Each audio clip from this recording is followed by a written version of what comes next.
Imagine that we discovered that the universe in its initial conditions spelled out the words made by God through love in every single human language. In my view, this would be really impressive evidence for the existence of God.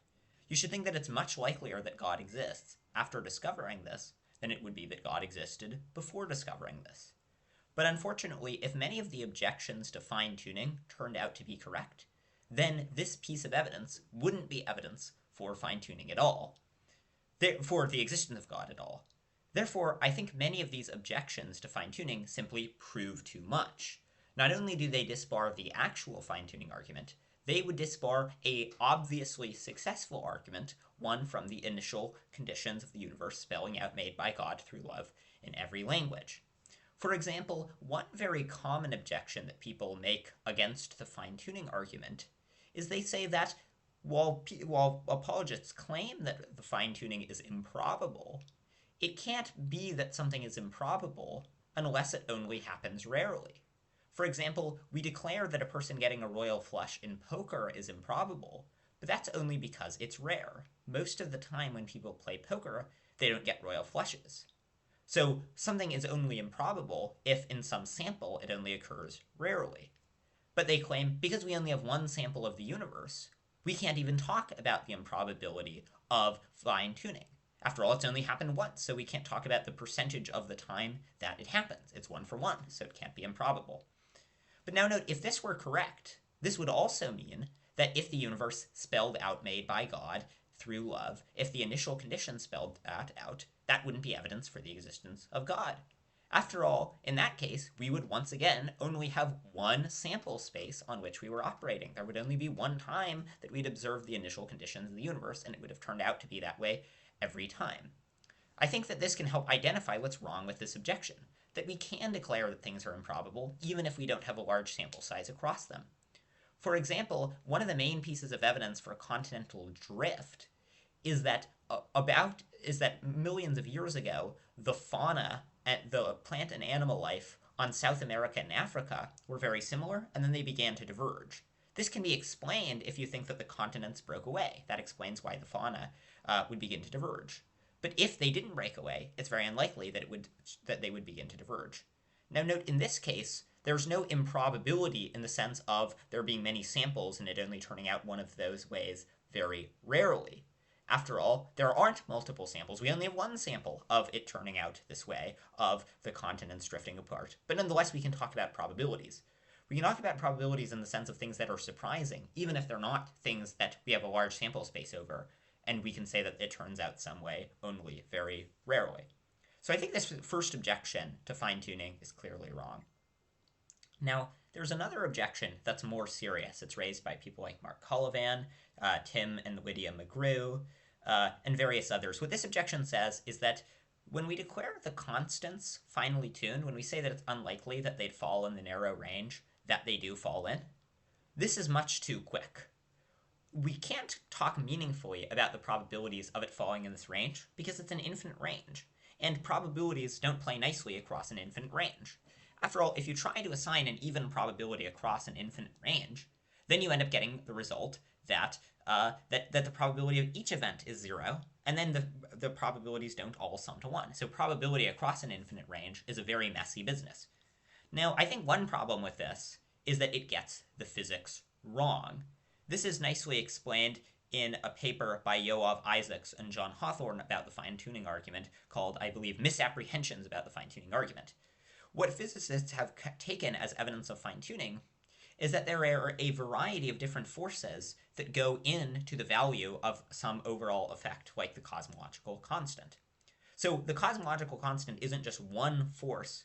Its value, what the value it needs to be, is affected by lots and lots of different things. Now, these forces take place on a huge scale. They're forces that ultimately apply on a small scale, but they have effects on a huge scale.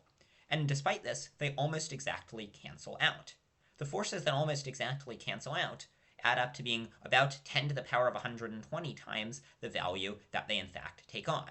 So this would be a coincidence, a little bit like if you take all the moments that any human had ever had where they were happy, and you subtracted all the moments that any human had ever had where they were sad, and you subtracted the second from the first, and you got 12. Just 12 moments was the difference between the happy and the sad moments. This would be a really big coincidence. It would be really surprising. When you have numbers that are on a scale this big and you try to subtract them, you almost always get a number that's also on a scale that big. It doesn't all usually cancel out to this very small scale. And so it canceling out to this very, very, very small amount is what's improbable about fine-tuning. So that's what physicists talk about fine-tuning. And this doesn't require assigning a uniform probability across an infinite range. This also, I think, is a sort of strange argument because it would imply that the fine-tuning argument is weakened by the fact that the values can take on any values over an infinite range. But of course, imagine you think that, say, imagine that the values could only take on a finite range. So they could only range from, say, 0 to googolplex. And in order for their life to arise, they had to be between 1 million and 2 million. Well, then there would be an impressive fine-tuning argument. But if that's right, then if their maximum value isn't googolplex but is infinity, then it should seem like there would be an even more impressive fine-tuning argument. And you can fix the worries about the probabilities not summing to 1 by taking a logarithmic prior, so by having the lower values overall be assigned a higher probability.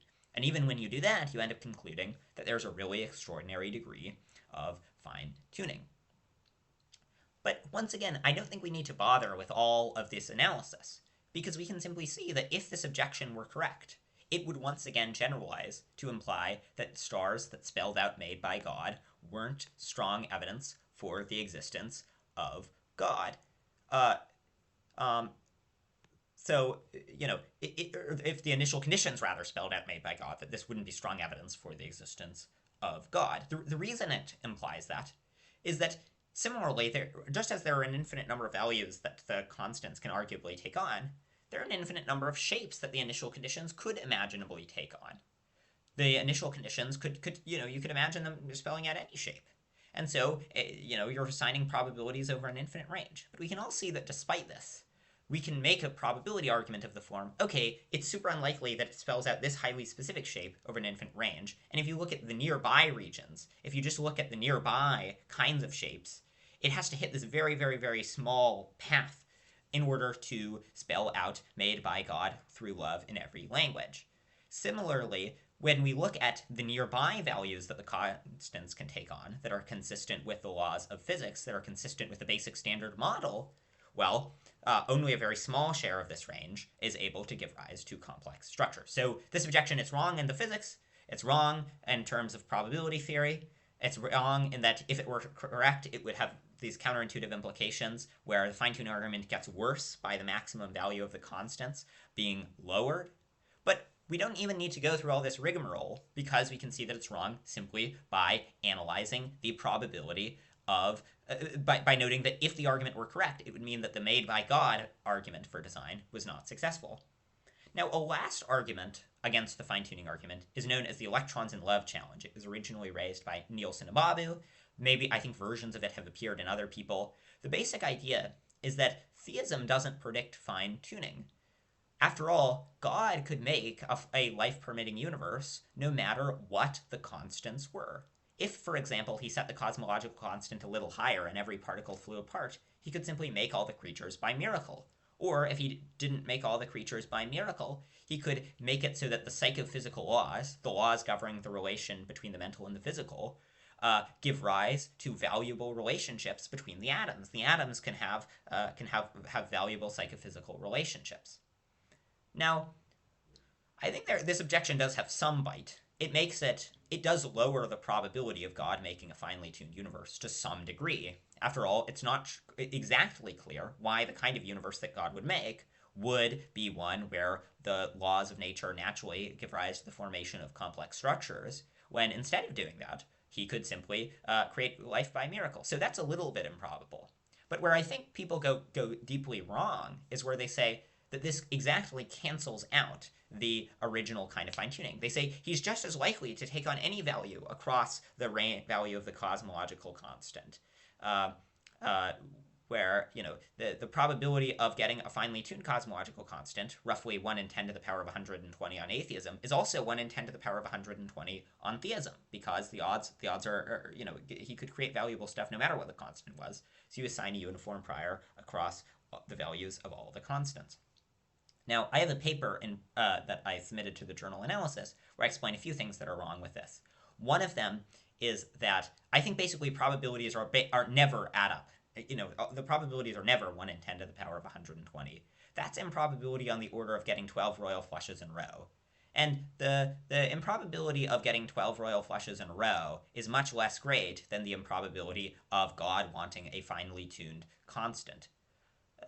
If someone told you either I'm about to get 12 royal flushes in a row, or God wanted the laws to naturally give rise to the formation of complex structures without having to have fancy psychophysical laws or a miracle, obviously you should think it's much likely that God would want a finely tuned constant. In addition, even if God doesn't make a finely tuned constant, um, even if you don't think there's anything special about our constant, God might make a lot of different universes. And so hitting our specific finely tuned constant, it's likely that there would be some universes where we get our finely tuned constant. Lastly, as Aaron Wall pointed out to me, if God were going to simply create life by miracle or by fancy psychophysical laws where the physical world is largely redundant, it's not clear why he would bother creating a physical world at all. So for that reason, it's not that unlikely that he would, given that he makes the laws that we have, that he would want to finally tune the constants. In addition, in my view, there are roughly 3 ways that God could create, 4 ways that God could create conscious life. One of them is he just creates disembodied minds. One of them is he creates embodied minds, but creates them by miracle.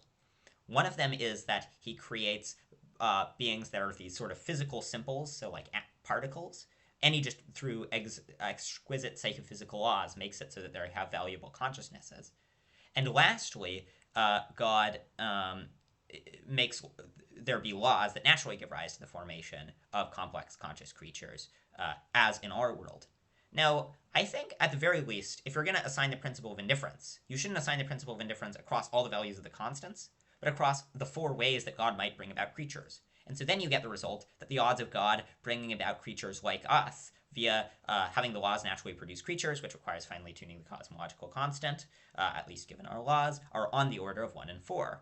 Now, maybe you think this is an overestimate, but it's still not going to be orders of magnitude away from this. And so because the probability is just so astronomically low on atheism, I think that the fine-tuning argument is still going to be successful. But once again, I don't think we need to bother with all of this, because I think we have a parallel argument when it comes to the made by God case. Imagine that, once again, the initial condition spelled out made by God. Now, a person making the made by God in love argument could similarly reply, well, God doesn't need to have the initial condition spell out made by God for us to witness the universe appearing to have a sign saying it's made by God. He could do that by making the psychophysical laws be such that we're always immediately aware of his existence. He could do it by having the psychophysical laws be such that, once a year we see the words made by God in every language flash before our conscious field. Similarly, he could simply create a sign in the sky by miracle that says made by God. Now, I think that this objection is right, that all of these things are possibilities. But because the probability is so astronomically low on atheism of the initial conditions spelling out made by God with love in every language, for that reason, you should think that if they did spell that out, that would be very strong evidence for the existence of God.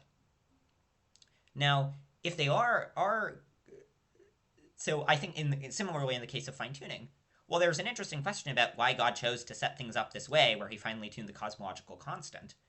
The probability of that is at least going to be, well above 1 in Google. It's at least going to be well above the odds of getting, 12 royal flushes in a row in poker. And if it's well above the odds of that, then the fine-tuning argument is still powerful evidence for the existence of God. So I think, once again, there's a parallel between this objection to fine-tuning and an objection that one could make against the case where the initial conditions spelled out made by God. Just as the objection is not successful in the made by God case, I think it also cannot be successful in the fine-tuning case. Now, there are more objections that people make against fine-tuning. Some of them I don't think are indicted by this argument. For example, I don't think the multiverse reply to fine-tuning is in any way indicted by this argument. But I think there are a lot of arguments that are like this regarding fine-tuning. One other one is people say, oh, maybe the deeper physics will explain why the cosmological constant takes on this specific value. Now, there are more specific reasons from physics to be skeptical of this that I won't go into, but once again, if the initial conditions spelled out made by God with love in every language, one could once again say that this is explained by deeper physics. Just as it's improbable that the deeper physics would make it so that they spell out that particular sentence, it's unlikely that deeper physics would pick this particular cosmological constant value. So while I don't think that this indicts every single objection to fine-tuning, I think it does show conceptually what's wrong with a lot of the objections to fine-tuning. So next time you hear an objection to fine-tuning, I would encourage you to think through the made by God case and think, would this objection apply to the initial condition spelling out made by God?